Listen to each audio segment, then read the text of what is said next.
Tenemos en línea al internacionalista Carlos Luna, quien en estos momentos se encuentra con nosotros para compartir en este caso su opinión con respecto a todo el panorama político que se registra en el país. Señor Carlos, muy buenas tardes. Buenas tardes, un placer para mí estar con ustedes.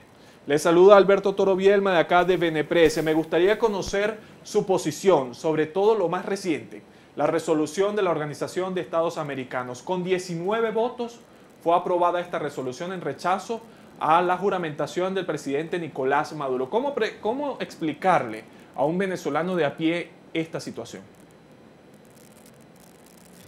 Bueno, mira, esto es la consolidación de todo lo que han sido los esfuerzos de la Organización de Estados Americanos desde la llegada de Luis Almagro como secretario general de la Organización de Estados Americanos, de declarar al gobierno venezolano ahora sin legitimidad de origen y sin legitimidad de ejercicio o sin legitimidad de desempeño, con lo cual esto todo sustentado en lo que es un andamiaje institucional y un andamiaje legal y de principios, en donde primero fue la resolución 1080 sobre democracia representativa, después pasó a ser la Carta Democrática Interamericana y posteriormente la Carta Social de las Américas, en las cuales da una imagen, un sentido, una coherencia y unas características sobre lo que debe ser la democracia en las Américas, qué es lo admisible y qué es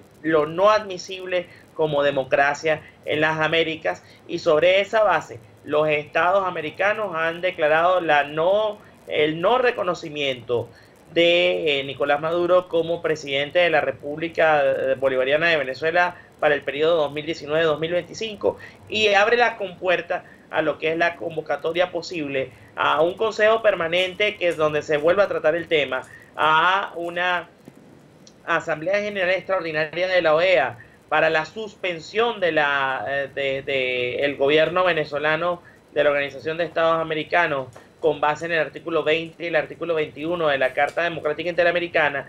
Y entonces esto cambiaría el escenario, porque el gobierno venezolano dijo que denunciaba la Carta de la OEA para irse en abril del 2019 de la Organización de Estados Americanos. Ahora puede ser que ese mismo gobierno que es suspendido por el hecho de la usurpación del poder en Venezuela. Bien mencionabas, Carlos, que no es la primera vez que la Organización de Estados Americanos se pronuncia en contra de las acciones emitidas por parte del gobierno de Nicolás Maduro. ¿Cuál es la diferencia? Porque tenemos también una resolución que rechazaba las elecciones de la Asamblea Nacional Constituyente hace aproximadamente año y medio, pero llegó el 10 de enero, ya se proclamó ante el TSJ Nicolás Maduro como presidente de la República. ¿Cuál es la diferencia en este caso de las acciones emitidas por la OEA? La diferencia primero es que hay unos países que antes apoyaban al gobierno de Nicolás Maduro y que ahora no lo apoyan. Por ejemplo, es el caso de Haití. Hay unos países que aún no han tomado el paso adelante en el hecho de el no reconocimiento de Maduro como presidente de Venezuela, muchos de los cuales son islas del Caribe que estaban total y completamente cooptados. No era que estaban captados, estaban cooptados bajo el hecho de Petrocaribe y bajo el hecho de la cooperación energética venezolana, pero que ahora se han dado cuenta de un problema que puede profundizarse y que puede esparcirse por todo el continente americano para afectar a estos países. Yo creo que es muy importante la acción del Grupo de Lima, es muy importante lo que tiene que ver la consolidación de la sociedad internacional y de la sociedad interamericana frente a este hecho inédito, como lo dicen algunos colegas de la Cátedra de Derecho Constitucional de la Universidad Central de Venezuela. Hablan de un hecho sobrevenido y de un hecho extraordinario que ningún constituyente en el mundo entero, en el mundo civilizado, puede prever, como es la acción de un gobierno forajido que ha hecho paulatinamente de Venezuela un estado fallido donde no se ejerce debidamente el Estado de Derecho, no está prevista la división de poderes, y ahora tenemos el agregado de que hubo unas elecciones que no son reconocidas por 2/3 partes de la sociedad internacional y que además de eso han generado hoy la toma de posesión fuera de la Asamblea Nacional, que es el órgano previsto para ello, de un presidente que es considerado también por esas 2/3 partes de la sociedad internacional como usurpador del poder. Hola Carlos, Luna, ¿cómo estás? Te habla Lidia Marcano, qué bueno pues verte de nuevo por acá. Yo tengo una pregunta para ti porque me gustaría saber cómo visualizas el año 2019 en relación a todas las rupturas en este caso con las relaciones de otros estados que se han generado, como es el caso de Ecuador, Paraguay. ¿Cómo visualizas el año 2019 políticamente para Venezuela? Bueno, primero que nada, saludos, un abrazo y muchas gracias por ese saludo. Lo veo como un periodo muy difícil, un periodo muy turbulento, porque lo que estamos viendo es una reducción sustantiva del campo de acción el régimen de Nicolás Maduro, y sobre todo teniendo en consideración de que estamos viviendo en Venezuela una emergencia humanitaria compleja. Es decir, no solamente es una crisis económica, no solamente es el debilitamiento de las instituciones del Estado, es toda una situación sistémica que hace que el Estado venezolano no funcione y no le ofrezca oportunidades y garantías a los ciudadanos venezolanos, quienes ven como mejor alternativa huir del país. Ya estamos hablando de 4 millones de personas, o sea, no estamos hablando de 2 ni de 3.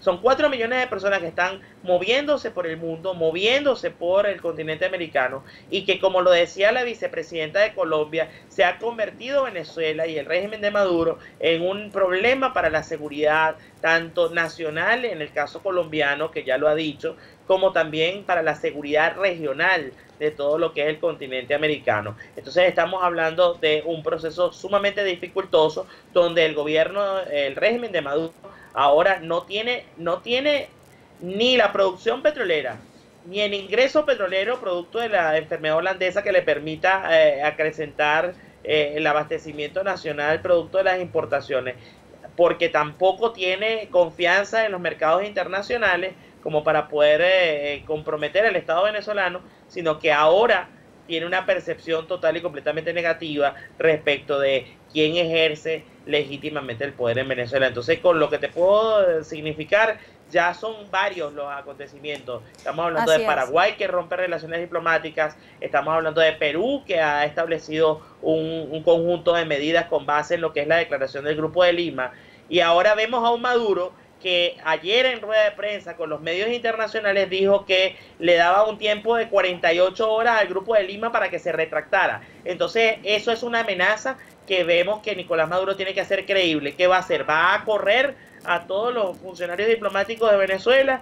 Eso ni siquiera en su mejor momento Fidel Castro, el régimen cubano, lo logró hacer. Bueno, Carlos, de hecho hace un instante conversábamos con John Magdaleno, quien nos comentaba justamente lo que estás diciendo, que en el 2019 se aspira a que la crisis pueda agudizarse muchísimo más, puedan romperse relaciones diplomáticas, pues ya vemos el comienzo de unas relaciones que se están rompiendo con Venezuela, y que bueno, que depara para el futuro de las relaciones políticas con los demás estados. Quiero saber también cuál es tu posición con respecto al llamado de Juan Guaidó a realizar un cabildo abierto el día de mañana.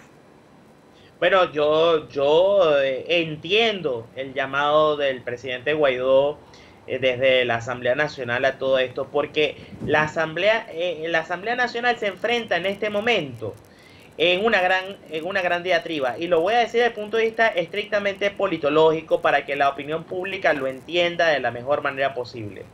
Estamos, por un lado, con una Asamblea Nacional que tiene la verdad en la mano, que tiene la Constitución en la mano y que tiene la legalidad en la mano. Pero por otro lado tienes un gobierno usurpador o considerado usurpador, pero que cuenta aún con el apoyo, por lo menos en este momento se está llevando a cabo la parada militar, el desfile militar en los próceres, y que cuenta con el poder de fuego, el poder de las armas.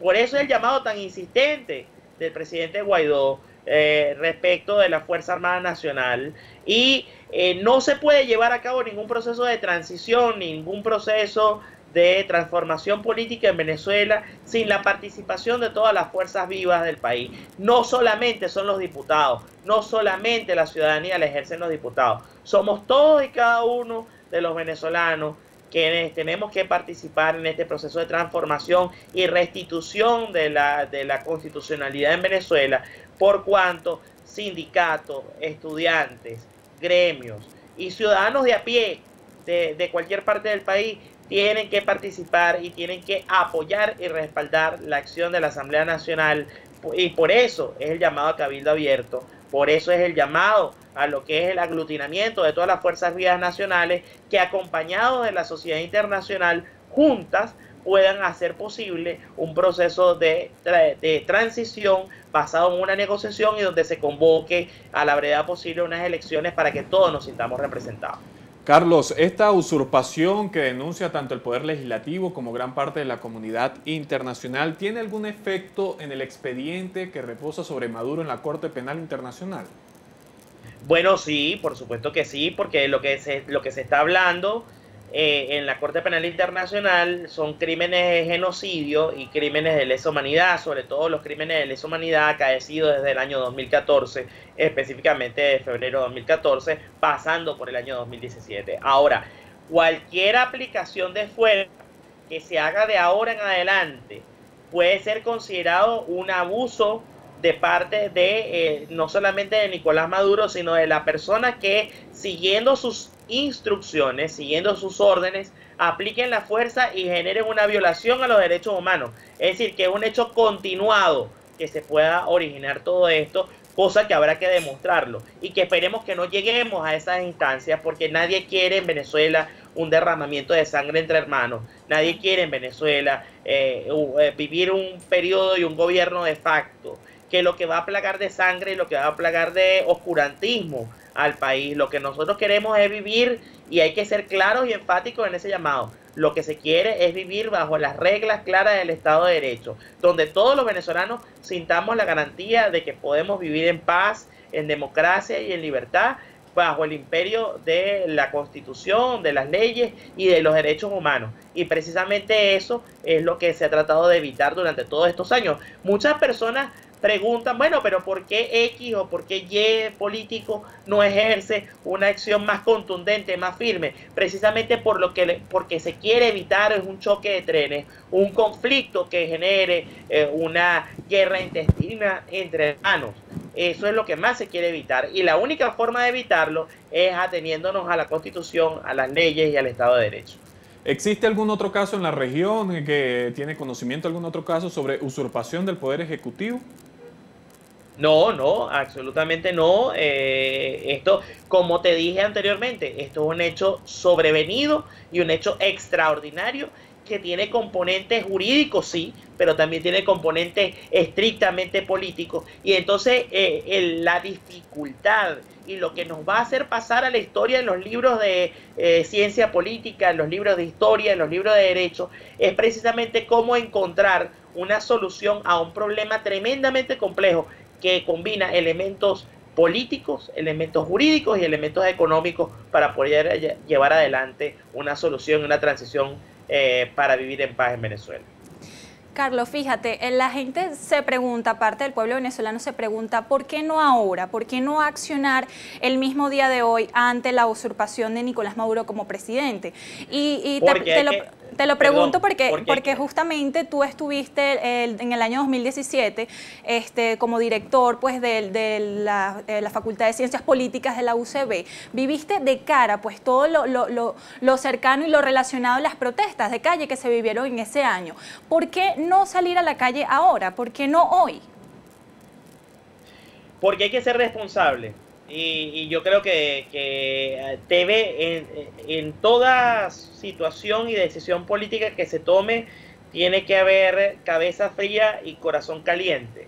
Y quiero ser responsable con lo que estoy diciendo. Sería un despropósito y una irresponsabilidad de todo punto de vista decirle a los venezolanos que salgan en masa de manera desordenada, de manera desarticulada y de manera totalmente desesperada a protestar contra algo, para enfrentarse contra qué o contra quién.